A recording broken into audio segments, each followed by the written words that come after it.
Morning, Philippines. Good afternoon, good evening, America. This is your regular broadcast once again, The Restoration, the Mysteries of God. Coming to you live from the Facebook group of Kogeo End Time Series and other platforms. You can share this broadcast to other groups and other timelines and other pages.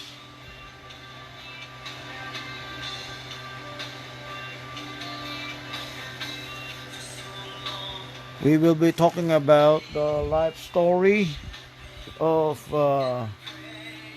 brother a prophet in the end times, and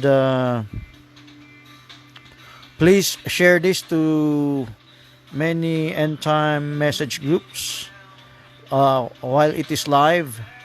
Brother, Sister Berna, Sister Mima, Bargeri, and others, and comment list it.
Amen. Let's begin with an opening prayer for our topic for today.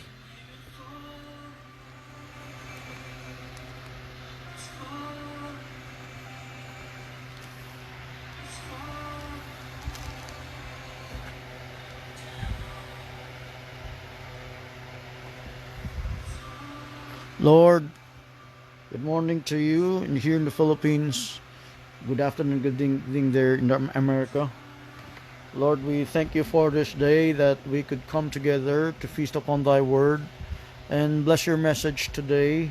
The short presentation of a testimony of a prophet and its lessons for us.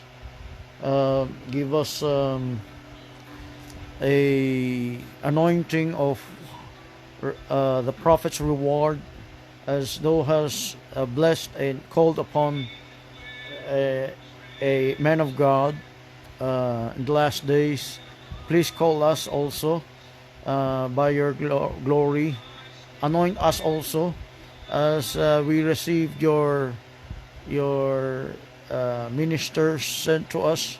So send us, Lord, to the sick and dying world, Lord, and anoint each and every listeners right now to be blessed, to be called upon, to be convicted, to know the progressive revelation of Thy Word. As we reflect back in the time of, as we reflect back in the time when God, you used your servant in the past, Lord, as in a major way to call out the attention of the world. The first pool, second pool, Lord, call us now in the third pool, Lord. Uh, uh, the mother load of revelation, Lord, of your perfect will, of your essence, of your heart, O Lord. Convict each and every one of us right now. In the name of Jesus Christ, amen. Okay, so our topic is about dividing the inheritance. That is dividing the inheritance, and we're gonna talk about a portion of the prophet's life with regards to. There's a book called Supernatural that was made by Owen Jorgensen, and we're following that book and the sequence of the prophet's life, and we are in book 5, chapter 7 to 7, dividing the inheritance. Tomorrow, it's a continuation, disappointment at Waterloo. That's chapter 7 to 8. I'm supposed to discuss his the disappointment at Waterloo first, but I saw that the sequence of events should first be chapter 7 to 7, dividing the inheritance. So let's talk about. Our story begins at 1950. As Brother Branham was having a crusade meeting in Louisville, in Houston. So, as he were having his crusades in Houston, Banks Wood heard about this, and Banks Wood attended his meetings. As Banks Wood attended his meetings,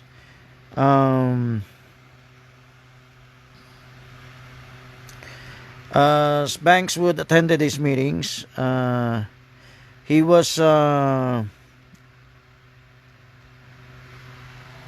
he was skeptical at first because he was a Jehovah's Witness.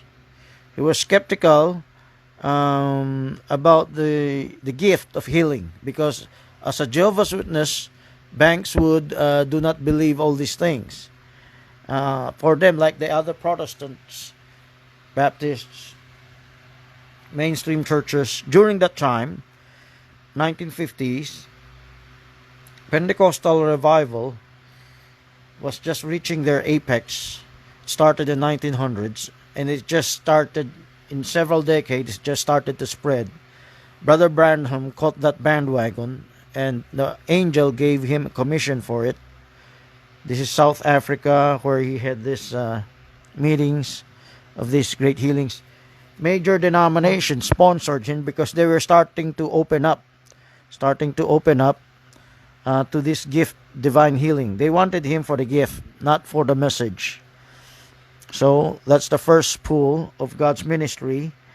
And during his meetings at the Houston Coliseum, that's a time where there was the light, the supernatural light, photographed above Brother Branham's head. And so when when the Lord gave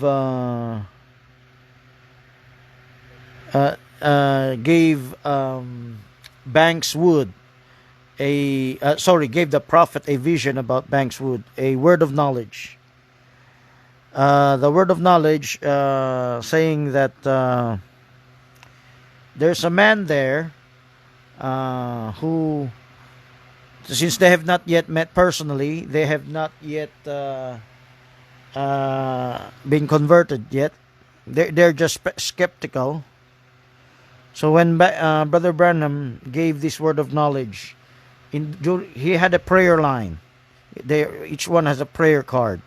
When Brother Branham gave a shall we call a vision, a word of knowledge about Banks Wood, his son had polio, and it was shrunken. And he spoke the word. God anointed him to speak the word, and the feet of the boy became whole. And there was a lump or cancerous lump on his wife's body. He also spake that you came here, there's one of you sitting back there, and you came here with skepticism. But if you believe, if you put your trust in Jesus, God will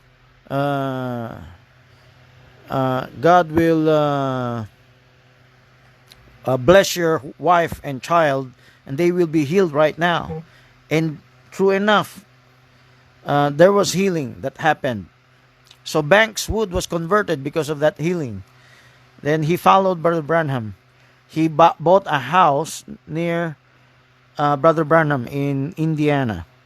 So when Banks Wood bought a house in Indiana to be near Brother Branham, they became close friends, and they frequently went to hunting trips together. So during these hunting trips, Banks would accompany him. So that was the leisure of Brother Branham. That's how he gets the unwinding. So Banks would follow him and assist him because they were neighbors. So Banks Wood was disavowed by his family, because their family was Jehovah's Witness, staunch Jehovah's Witnesses. So, but it doesn't matter for Banks Wood. The reason he lived alongside Brother Branham as neighbor, so that he could attend his churches in Indiana. There's the Branham Tabernacle. Let me show the Branham Tabernacle. So that Banks Wood could attend his church in Branham Tabernacle. So this is the 1963 renovation, and this is before the renovation. So this is the original, the one that was made. The Branham Tabernacle was made during the 1930s as a Baptist preacher. Brother Branham was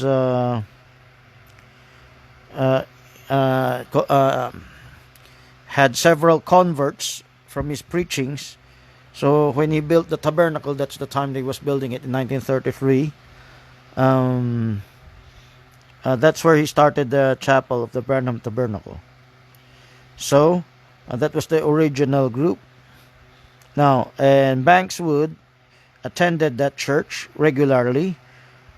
So his family came to visit him. First, it was his brother Lyle Woods. Lyle Woods had a testimony in this present time while he was still yet alive. Let me show you a picture of Lyle Woods. I couldn't find it. So Lyle Woods gave a testimony of Brother Branham regarding the dead fish coming back to life again. Can't find this picture. So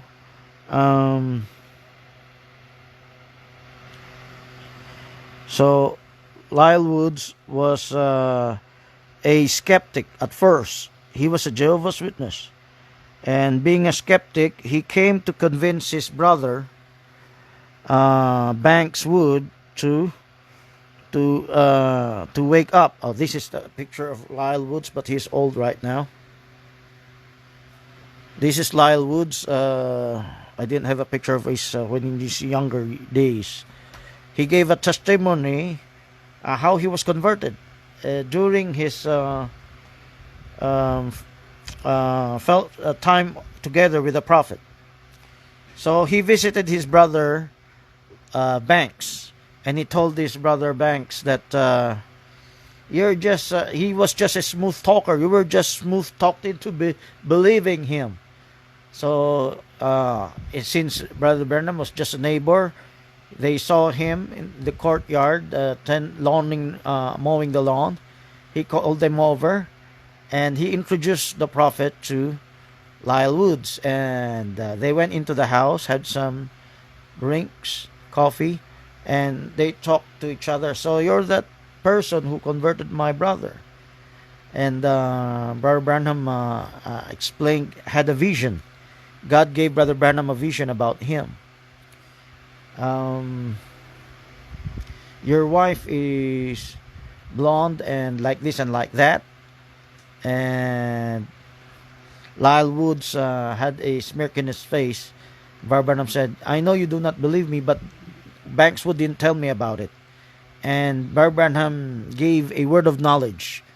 God gave him a vision. And Brother Branham spoke out that word of knowledge, something that no one knows. And he said, you got separated from your wife because you cheated on her. And and yet the other night, you had another mistress, but someone came to the door and knocked on the door, and you hid in the bedroom. It's a good thing you hid in the bedroom, because that man that knocked on the door was one of her lovers. And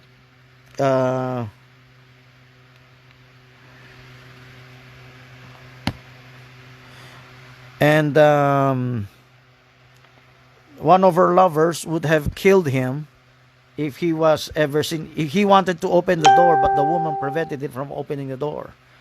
It was good, because if he was the one that opened the door, the man had a gun, he would be shot in the head. He would be blasted out of eternity. So that converted Lyle Woods. Lyle Woods was eventually repented, recognized the gift of God in his life. So Lyle Woods repented and joined Brother Branham in his hunting trips. So he joined his brother in Banks Wood in going hunting with Brother Branham. So in 1957, that was 1957 when that happened. So the father of Banks Wood and Lyle Woods, that's Jim Wood, of course they're staunch Jehovah's Witnesses, visited them. And since Lyle Woods was already converted from being a Jehovah's Witness to Brother Branham's testimony and the gift of Brother Branham, Jim Wood visited them, and they also went to hunting trips. They had some common ground, Jim Wood and Brother Branham. They both loved hunting. So during the time that they visit the visit of Jim Wood in meeting up with Brother Branham, they were able to share about things during their fishing trips. In the fishing trips, the word of knowledge of Brother Branham manifested again.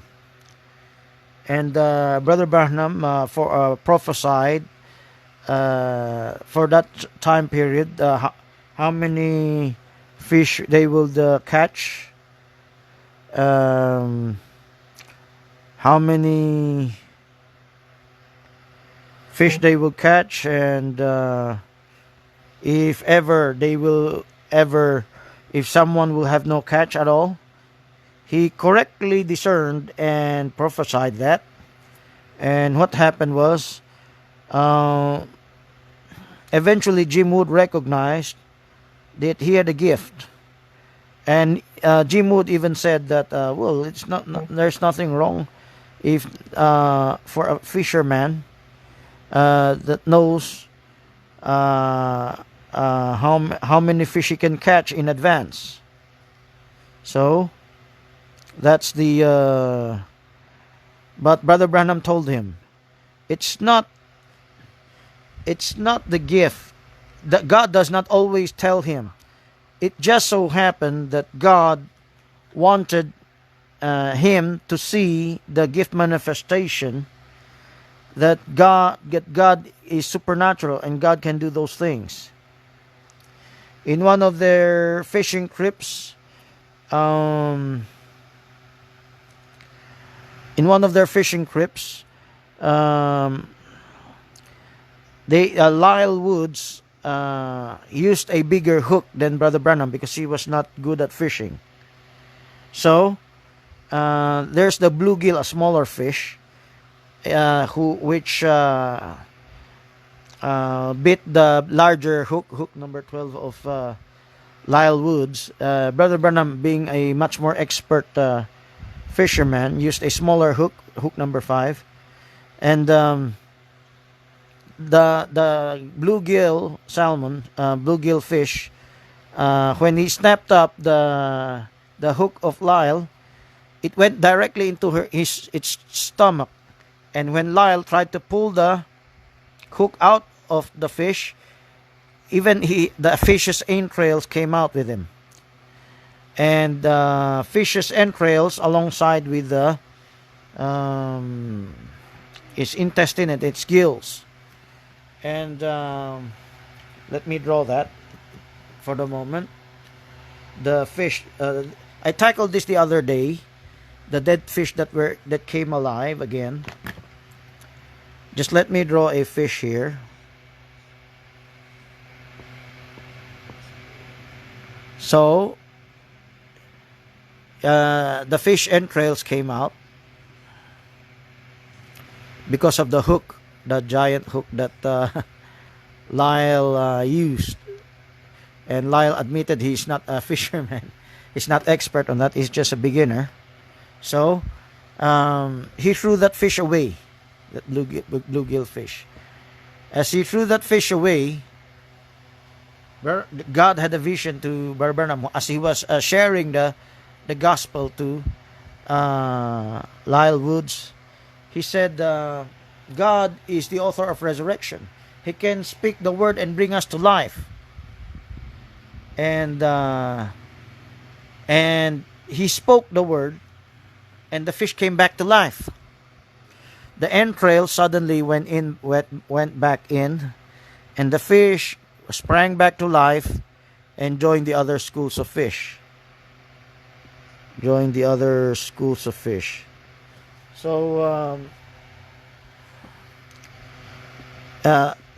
Lyle thought that the reason for that is the rebuke of God, but Branham said no.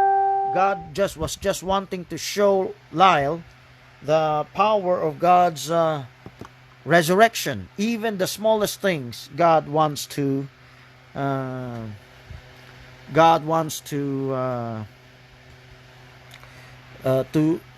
is interested in the smaller things of His creation. God is interested to how much. Even when Christ said, "Even the sparrows have nests, and the foxes have holes," and Solomon was not arrayed as beautiful as those lilies that God created. How much more God loves you? So he was emphasizing the love of God towards Lyle and Banks and Jim, and eventually their whole family was converted. Their whole family of Jehovah's Witnesses. So after that miracle, Branham went back to his campaigns. In his outdoor campaigns, This is a picture in 1950s in Houston Arena. That first time Banks Wood met Brother Branham. Not met personally, but attended his services. And after Brother Branham's, he was invited to Saskatoon, Canada, Alberta, Canada, to preach. And there he started to encounter cold-hearted people. Maybe I can give some lessons now, because Brother Branham's meetings, cold-hearted people, those not everyone are convinced about divine healing, and Brother Branham God gave Brother Branham a visions, a word of knowledge. But in Saskatoon, Canada, he was not sponsored by the Oneness anymore. He was sponsored by Presbyterians, Anglicans, and Baptists. So the denominations were starting to open up at that time. So when Brother Branham was in their meetings,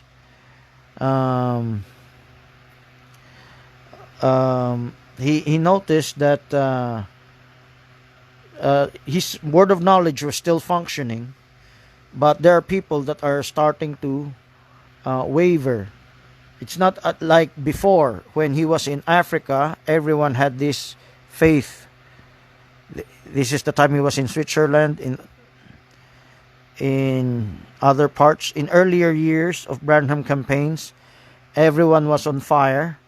But later, even with the divine gift of healing, there were people that were healed during his campaigns in Canada, but not as much. Next, his stop was after arrest. They went back to hunting.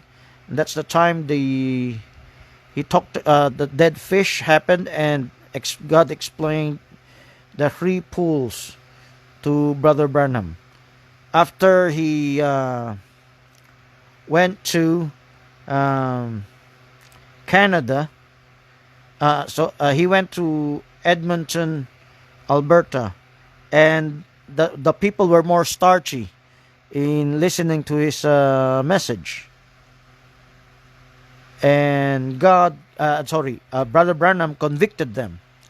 Why are they so starchy in the message? Why are they so cold and lukewarm? And I'd like to say I've encountered that in the churches. If elders have not yet progressed in this deeper kind of ministry, whenever I preach, I experience that when the listeners, the congregation, are so cold because they've done nothing in their homes. As they came to the church, it's like resetting again. I think that's happening in all other churches. Whenever they do nothing at their homes, when they come to the church, to fellowship, they're so cold, they're so lukewarm. They just expect some revival in the church. Some Pentecostal churches do that they cry out, they shout out, they sing boisterously, they revive the people, and when they go home, they get lukewarm again. So, experienced the same thing, and Branham experienced that in Alberta, Canada. He said, the day will come that you will seek God and you will not find Him. You cannot find God anymore because the day you could find Him, it's written in the Bible, you could call Him, you did not take the opportunity. There's always a window time of God's call towards men, and that's the warning God gave. Still, he made an altar call, and several people came in, not as many as before, and Branham was a bit disappointed. But there's a bigger disappointment to come tomorrow, disappointment at Waterloo. So, when Brother Branham went back to his hotel, and the Spirit of the Lord came upon him, and as the Spirit of the Lord came upon him, and he opened the Bible there, and the Spirit of the Lord showed him, opened it up. The angel of the Lord was with him in the hotel room, and it opened the Bible for him in the book of Joshua, chapter 1. And the verse that was read to him, or was made shown to him for him to read, was the dividing of the inheritance. The nation of Israel had a dividing of the inheritance when they were brought into the promised land. So here you see Israel coming back to their nation, reclaiming the nation that was lost after the Exodus, finally, when they were able to enter the promised land. And Joshua led them to enter the promised land. The land was divided among the 12 tribes. So that's the topic of dividing the inheritance. It was the dividing of the inheritance to Israel, and it set a type for Brother Branham's ministry. Why? Because dividing the inheritance during his ministry means there are people that will receive the first pool of the message.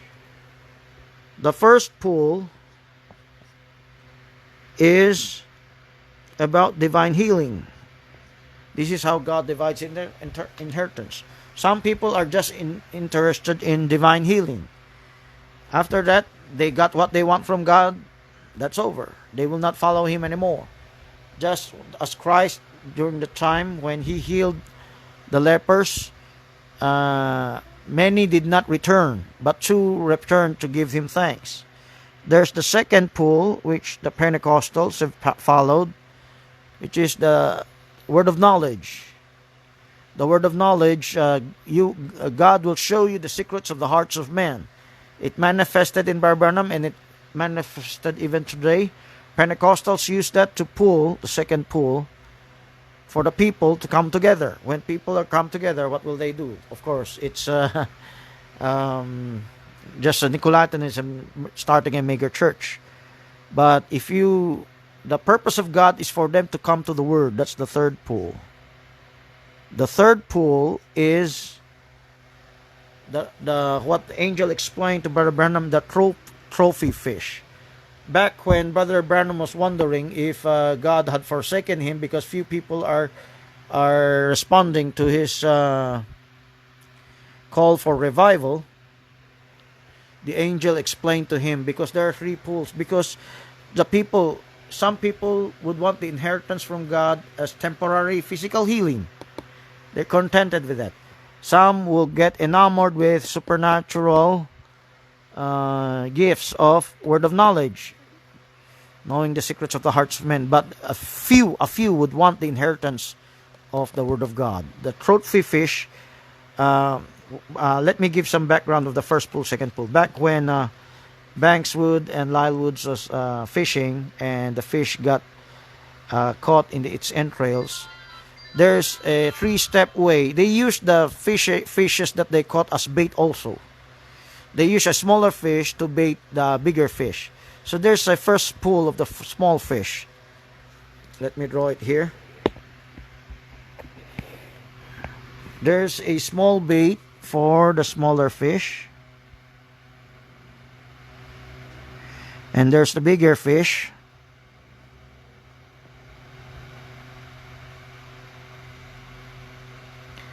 Which will be baited by the smaller fish. And the third pool, there's a pool for them. And there is the bigger fish, the trout. And this is what the angel explained as the trophy fish, the third pool. So the third pool in the dividing of the inheritance represents the people of God receiving inheritance from God. The others just want miracles, but a few would want His perfect will. would want a fellowship with him. Abraham sometimes asked that, and God said, if God blessed the others, how about him? God said, you are my inheritance. Even Brother Branham sometimes thought about the other people will have more blessings and ministries, giant ministries than him. And God would show him, don't worry about them, even though God blessed them more than you did, because you have me. You have me as an inheritance. So that's the same thing. Abraham had God as his friend. Even though on earth we do not have this blessing, at least we have God. We have all the inheritance of the world. Do you just go after the physical blessing, the physical life, the ornate things of the world, or you want the Creator himself? Do you love creation more than the Creator? That's a big lesson there. So, and Brother Branham eventually settled out. He realized that he should not be fretting. He should not be fretting that he didn't have all those things like Oral Roberts had, Morris Cerullo had, and Benny Hinn is present time, and Kenneth Hagin and many other ministries. During this time, in 1950s to 60s, his ministries paled in comparison to other ministers already. He started out the Healing Crusade Ministry, sponsored by the denominations, by the Full Gospel Businessmen's Fellowship. But this time around, they sponsored other ministers, and his ministry, his crusades waned. So, although he still had invitations, it's not as big as before. And eventually, the last part of in the last part of the book, chapter 7 to 7 of that book, of course, eventually God will show him the revelation of the seals, and he will just concentrate on his tabernacle, the deeper messages from God. And last part, he was invited to Lakeport, California, to preach. Sorry, I skipped. Before he went to Lakeport, California, to preach, as he was fishing in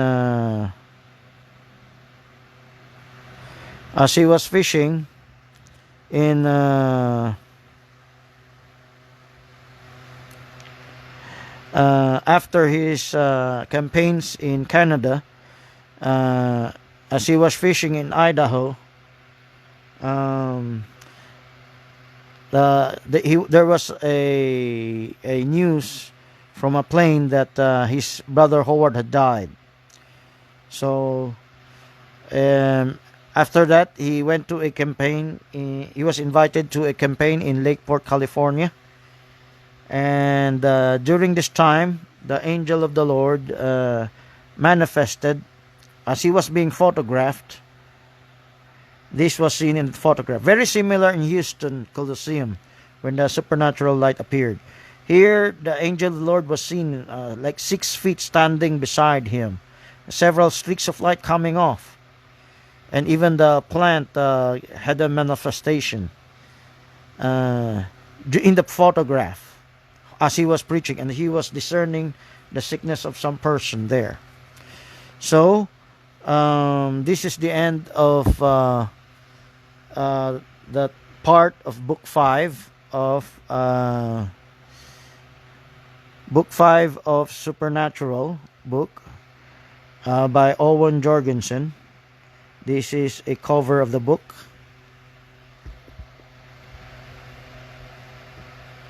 Supernatural. This is the end of Book 5. So, if you have any questions, you may freely ask them now. Let's read any questions on online. So there are no foreigners yet, no end time friends yet, no supervision on the family yet for this successfully. And okay, so let's there's no question online, and I think I'm gonna end with a closing prayer.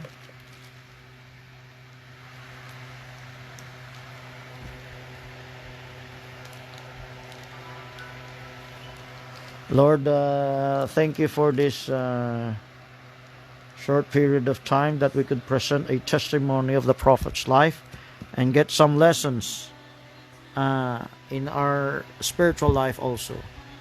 Lord, I pray that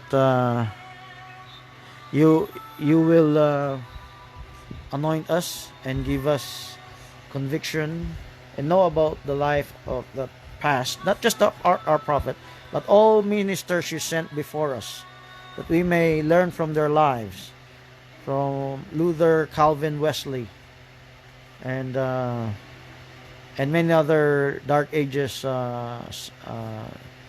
morning stars of the revelation of the Reformation, and even your in the scriptures, the Apostle Paul, what your message is progressively for us in the last days, that you use the prophet to open up for us.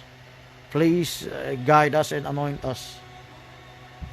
All these things we pray in the mighty name of Jesus Christ. Amen.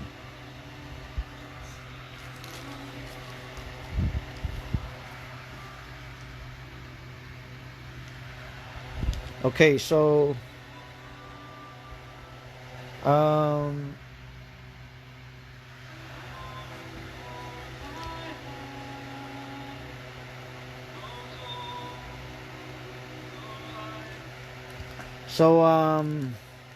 let's tomorrow join us again. We will still be in book 5, chapter 7 to 8. You can read in advance if you have copy. There's a YouTube narration of that. You can listen to it. The title tomorrow will be Disappointment at Waterloo. It's not Napoleon's Waterloo. It's a Colosseum. So if you have any questions, call this number, Philippine number, plus 639. That's the international code, plus 639. The local number is 82520281. That's in Manila. And we join us again tomorrow in Cogeo End Time series. That's the platform I will be broadcasting, and you may share this also to other platforms. So God bless you all. See you again tomorrow.